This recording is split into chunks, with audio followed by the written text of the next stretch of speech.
지금 세계에서 가장 중요한 대결을 딱 하나 꼽으라면 아마 많은 분들이 이걸 꼽을 겁니다.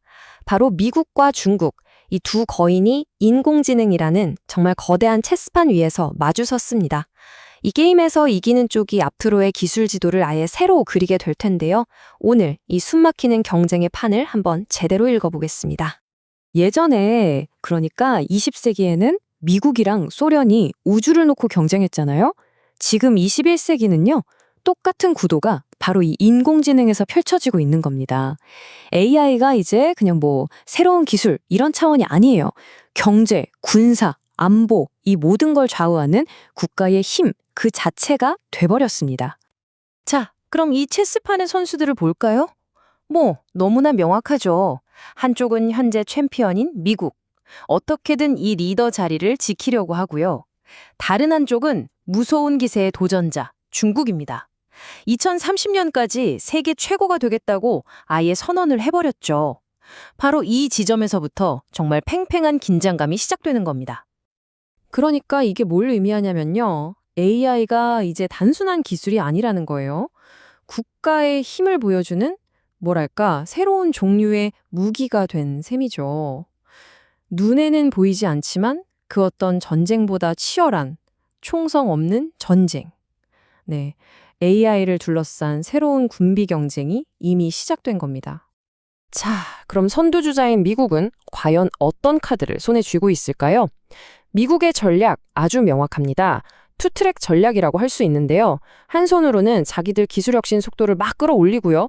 동시에 다른 한 손으로는 뒤쫓아오는 경쟁자의 발목을 꽉 묶어버리는 거죠. 이런 전략이 하루아침에 나온 건 아니에요. 쭉 역사를 보면요. 오바마 행정부 때 처음으로 밑그림을 그리기 시작해서 트럼프 행정부를 거쳐 바이든 행정부까지 오면서 점점 더 구체적이고 강력해졌습니다. 처음에는 연구개발 계획 수준이었던 게 이제는 대규모 투자와 규제까지 아우르는 아주 포괄적인 국가 전략으로 발전한 거죠. 정권이 바뀌어도 방향은 같았다는 게 중요합니다. 미국 전략의 핵심을 딱 정리하면 안살림과 바깥 활동을 동시에 잘하는 거예요.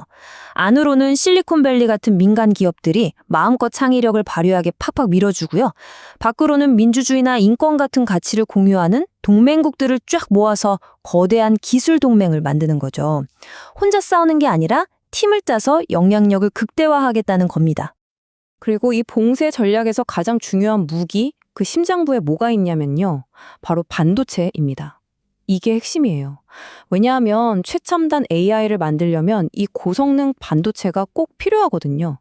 이걸 사람 몸으로 치면 혈액 같은 거예요. 그러니까 미국은 이 반도체 공급망이라는 목줄을 꽉 쥐고서 경쟁자의 숨통을 조이려는 거죠. 자, 이렇게 미국이 강력하게 압박해 오는데 중국이 가만히 있을 리가 없죠. 그럼 중국은 어떻게 맞서고 있을까요? 중국의 목표는 단순히 따라잡는 것이 아닙니다. 아예 뛰어넘겠다. 즉, 추월이 목표예요. 이걸 위해서 국가의 모든 자원과 역량을 글자 그대로 총동원하는 정말 거대한 계획을 움직이고 있습니다. 중국의 전략도 한번 보세요. 이것도 꽤 오래전부터 준비해 왔습니다. 2016년에 5개년 계획에 AI를 처음 포함시키더니 2017년에는 아예 2030년까지 세계 1위라는 목표를 딱 못 박았죠. 그리고 시간이 갈수록 AI를 핵심 전략 기술로 지정하고 이제는 국제적인 규칙까지 만들겠다며 목소리를 높이고 있어요. 목표가 점점 더 뚜렷하고 또 과감해지는 게 보이죠. 이게 바로 미국과 정말 다른 점이에요. 미국이 민간 주도라면 중국은 철저하게 국가가 주도합니다. 정부가 직접 나서서 화웨이 같은 자국 기업을 팍팍 밀어주고 특히 반도체 같은 핵심 기술은 어떻게든 우리 힘으로 만들겠다. 즉 기술 자립을 외치고 있죠. 그러면서 동시에 1대1로 같은 프로젝트로 개발도상국들을 자기 편으로 끌어들이면서 국제적인 영향력도 키우려는 그야말로 안팎으로 두 마리 토끼를 다 잡으려는 전략입니다. 그러다 보니까 아주 재미있는 현상이 벌어져요. 미국이 제재를 가하면 중국이 움츠러들 줄 알았는데 전혀요. 오히려 두고 봐라, 우리가 자체적으로 다 만들어낸다 하면서 기술 독립에 대한 의지를 더 불태우고 있어요. 미국의 압박이 오히려 중국의 기술 발전을 더 자극하는 뭐랄까 역설적인 촉매제가 되어버린 거죠. 네가 못하게 하니 내가 직접 하고 만다 이런 식입니다. 자, 그럼 이 거대한 미중의 AI 경쟁, 이 체스 게임은 구체적으로 어떤 전장에서 벌어지고 있을까요? 크게 세 군데의 핵심 전쟁터가 있습니다. 하나씩 살펴보죠. 첫 번째 전쟁터는 바로 규칙 만들기 싸움입니다. 일종의 생각의 전쟁이라고 할 수 있는데요. 앞으로 AI라는 강력한 기술을 어떤 원칙과 기준으로 사용하고 통제할 건지 그 글로벌 스탠더드를 누가 만드느냐는 거죠. 미국과 유럽은 인권, 민주주의, 투명성 같은 가치를 내세우는 반면에 중국은 국가 주권과 사회 안정이 먼저다. 이렇게 맞서고 있는 형국입니다. 두 번째 전쟁터는 사람과 아이디어를 뺏어오는 경쟁이에요. 최고의 인재, 최고의 아이디어를 누가 확보하느냐는 거죠.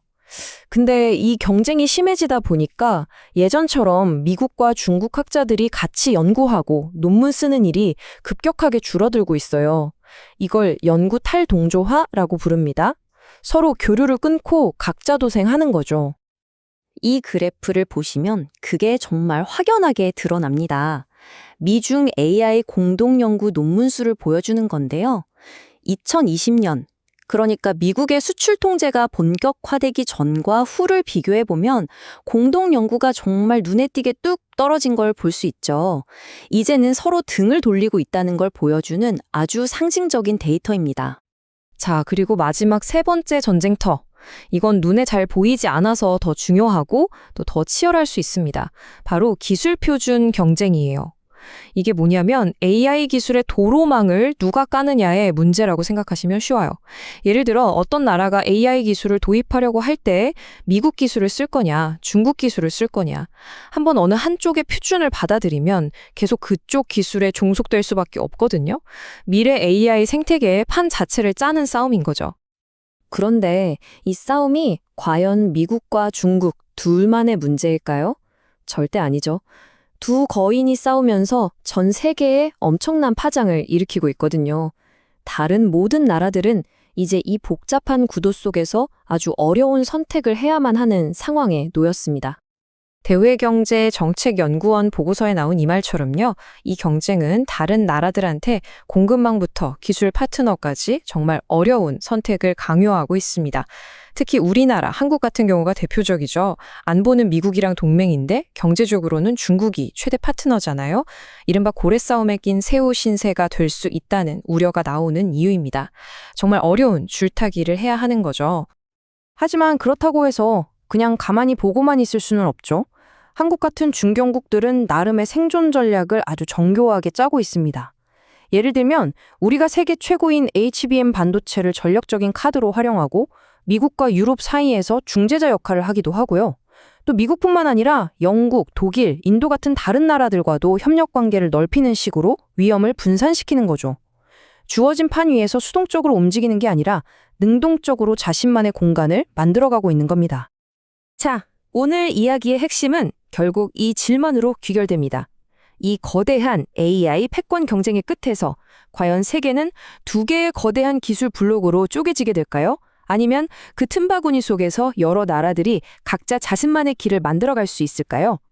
어쩌면 우리는 지금 하나의 기술 세상이냐, 아니면 디지털 철의 장막으로 나뉜 두 개의 세상이냐 하는 거대한 갈림길에 서 있는지도 모릅니다.